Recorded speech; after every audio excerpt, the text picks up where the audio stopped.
पेट में जब भी गैस बनेगी ये 2-3 टाइप की हो सकती है। थोड़ी बन रही है तो आपको पेट में भारीपन लगेगा, थोड़ी ज़्यादा बन रही है तो सीने में भारीपन लगेगा, बहुत ज़्यादा बन जाएगी तो ऐसा भी लगता है कई लोगों को, कई लोग ऐसे हैं जिनको ऐसा लगता है कि हमको तो हार्ट अटैक आ रहा है, हमारे तो बहुत दिक्कत आ रही है, हमारा तो बीपी बढ़ रहा है। चेक करो तो बीपी आएगा 120-70 ही आया। 120-70 तो ये मान लो कि ये बिल्कुल आइडियल माना जाना चाहिए। 120-80 आइडियल किताबों में लिखा हुआ है, 120-70 तो और भी अच्छा ही। तो अभी बीपी की टैबलेट लें या नहीं लें? आज बीपी की टैबलेट तो चालू रखो। बीपी की टैबलेट अभी बंद करने की, इस समय तो वैसे भी जैसे अभी जो है ना एकदम एक्सट्रीम हीट चल रही है, तो इस समय बीपी की मेडिसिन तो बंद करने की किसी को भी कोशिश नहीं करनी चाहिए। मेडिसिन बंद करने का जो प्लान है ना, ये अभी 15-20 दिन का और टाइम है, इसको निकाल दो, उसके बाद फिर अपन बीपी की मेडिसिन पर फोकस कर सकते हैं। वो तो क्या 10 साल हो गए लेते? हाँ वो, लेकिन अभी जैसे बंद करने का जो विचार अभी आ रहा है ना मन में, उसको 15 दिन के बाद, जैसे नमक नहीं ले, कम जा, कोई बात नहीं, उससे कोई फर्क नहीं पड़ता। नमक अगर जैसे ज़्यादा की वजह से बीपी है तो नमक का कम होना बीपी कम होने का कारण बनेगा, और वो भी कम नहीं करेगा, ज़्यादा से नॉर्मल पे आ जाएगा, नॉर्मल से कम नहीं होगा। अगर आप नमक कम कर दोगे तो वो तब होगा जब सोडियम की कमी है, तो सोडियम की कमी की वजह से हाइपोवॉल्यूमिक हाइपोटेंशन कहा जाता है। हाइपोवॉल्यूमिक हाइपोटेंशन मतलब ब्लड का वॉल्यूम ही कम हो जाएगा, जिसकी वजह से ब्लड का प्रेशर कम हो जाएगा। कोई खून रहेगा तो ही तो प्रेशर मारेगा, है ही नहीं, कम हो जाए।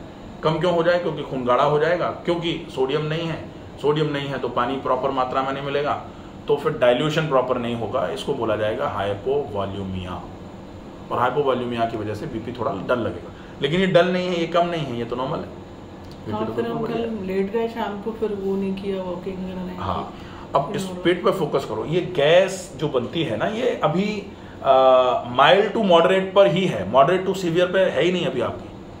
तो माइल्ड टू मॉडरेट, माइल्ड है तो आपको थोड़ी बहुत समस्या लग रही है, डकार आ गई, पेट थोड़ा भारी हो गया। मॉडरेट हो जाती है तो थोड़ा बेचैनी घबराहट करा देती है, और अब फिर हमको लगता है बिल्कुल बेचैनी घबराहट हो। ये जैसे ही चेक कराओगे ये आपका नॉर्मल आ रहा है, तो मॉडरेट पर पहुंच जाती है कभी कभी, और उसका मतलब है निश्चित ही कहीं खाने में या तो भारी आ गया, और या फिर हमने खाने के प्रोसेस को फॉलो नहीं किया। तो खाने के प्रोसेस को फॉलो करना मतलब बहुत चबा के खाओ, इतना चबा के खाओ, और ऐसे खाओ जैसे हम तो आज हम बहुत गरिष्ठ भोजन करेंगे, उसको जितना चबा के खाना है उतनी ही चबा के खिचड़ी खाओ। ये आपके प्रश्न का जवाब। जैसे अपन कहते हैं ना कि खिचड़ी खाते हैं तो उसको क्यों ज़्यादा चबाएं, वो तो वैसे भी जल्दी पचने वाली है।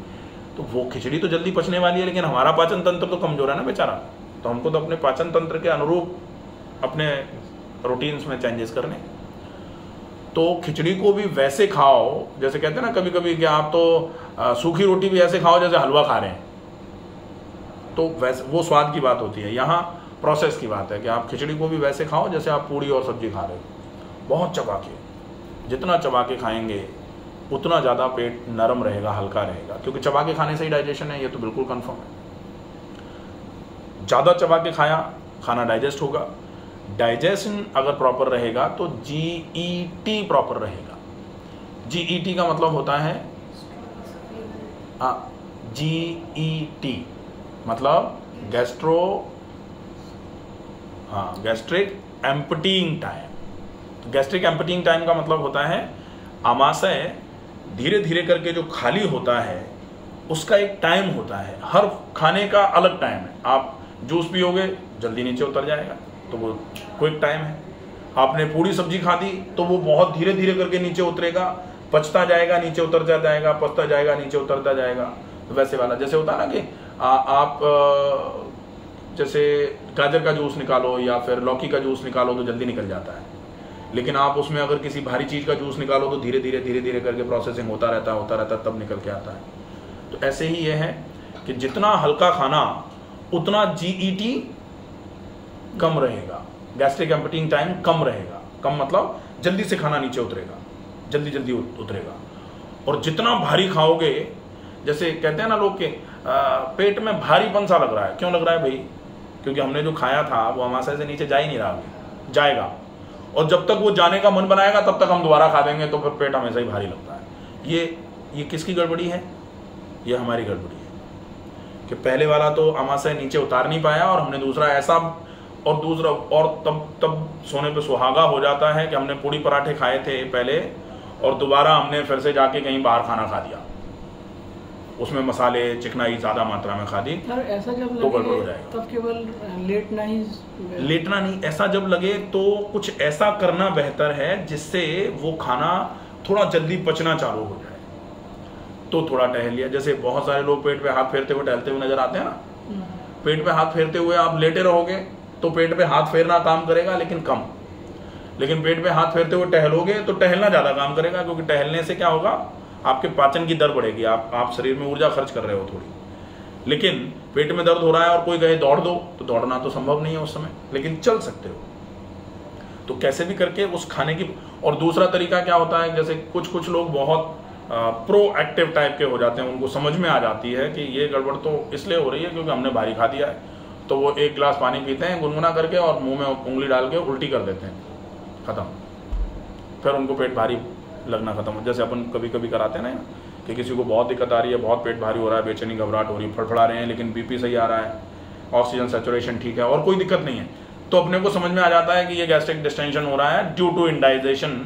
और इंडाइजेशन भी क्यों, क्योंकि उनने ओवर ईटिंग कर ली है या फिर हैवी फूड खा लिया है, तो उनको अपन उस हैवी फूड को, फिर आमाशय को इतना तकलीफ नहीं देते कि तो इसको पचा के नीचे पहुंचा, फिर अब आमाशय को कहते हैं तो इसको बाहर निकाल दे। ये चीजें तो नॉर्मल थी, ये तो बहुत लेकिन ये वही मैं अभी इनको कह रहा था ना कि खिचड़ी तो पचने वाली थी, लेकिन तंत्र आपका कमजोर है।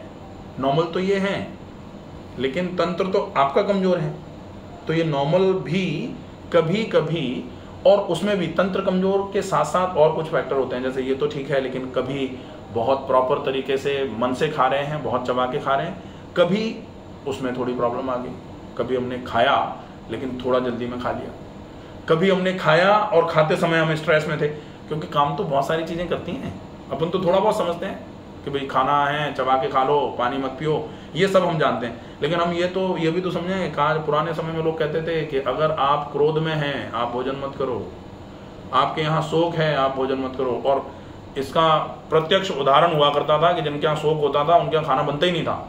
धीरे धीरे क्यों नहीं बने, क्योंकि बनाने में दिमाग खराब करके बनाएंगे, फिर खाने में दिमाग खराब है उस केस में खाएंगे, तो डेफिनेटली वो भोजन रोग कारक हो जाएगा। लोगों ने धीरे धीरे करके बोले उनके यहाँ समस्या हो गई है, चलो बगल वाले लेके आ जाओ खाना, तो कम से कम बनाने वाला स्ट्रेस कम हो गया। यहाँ खाने में भी तनाव है तो भी वो नुकसान करेगा, लेकिन बिना खाए तो इंसान कैसे लड़े चीज़ों से। तो चलो भाई ठीक है, लोगों ने अपने हिसाब से एक नियम और बना लिया, अदरवाइज ये भी नियम नहीं था। नियम तो यही था कि अगर आप मानसिक रूप से बहुत परेशान हैं तो कोशिश करके आप ऐसा उस समय भोजन ना करें, क्योंकि शोक क्रोध में भोजन नहीं करना चाहिए। या तनाव, अगर तनाव है किसी भी चीज़ का और वो तनाव आपको खाना खाते समय फील हो रहा है, तो ये मान लो कि आपकी लौकी की सब्जी और मोटे आटे की रोटी भी आपको पूड़ी और राजमे की सब्जी के बराबर भारी कर देगी पेट को। तो लोगों को ये लगता है हमने तो हल्का खाया था, लेकिन फैक्टर्स और भी हैं, तो उनको भी सबको पूरा ध्यान में रखना पड़ेगा। और ये गैस बनना ऐसे गायब हो जाएगी जैसे कभी बनती ही नहीं थी। गैस तो लगा ही नहीं कि गैस बन रही, वो लग जाता तो बात ही बन जाती। लग जाता तो हम समझ जाते ना कि बीपी नहीं बढ़ा हुआ है, लग जाता तो हमको समझ में आ जाता कि ये हार्ट अटैक नहीं है। तो डिफरेंशिएटिंग फैक्टर्स, कभी कभी हमको नहीं लग पाया, लेकिन हमको नहीं लग पाया इसका मतलब नहीं बन रही, ऐसा नहीं है, बन तो रही है। तो अपने को उसी पे फोकस करना है, जितना अच्छा फोकस करेंगे।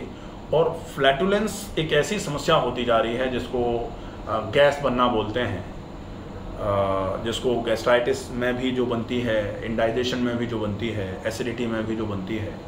और हर गैस का अपना स्पेसिफिक फीचर होता है, और गैस कभी कभी इतनी ज़्यादा परेशानी कर देती है कि इंसान ऐसे तड़पता है जैसे जलविन मछली तड़पती है ना, वैसे।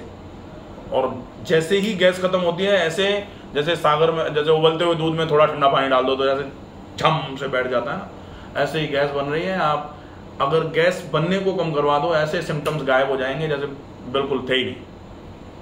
ठीक है, सर वो आँख के लिए कुछ और ट्रीटमेंट करना है?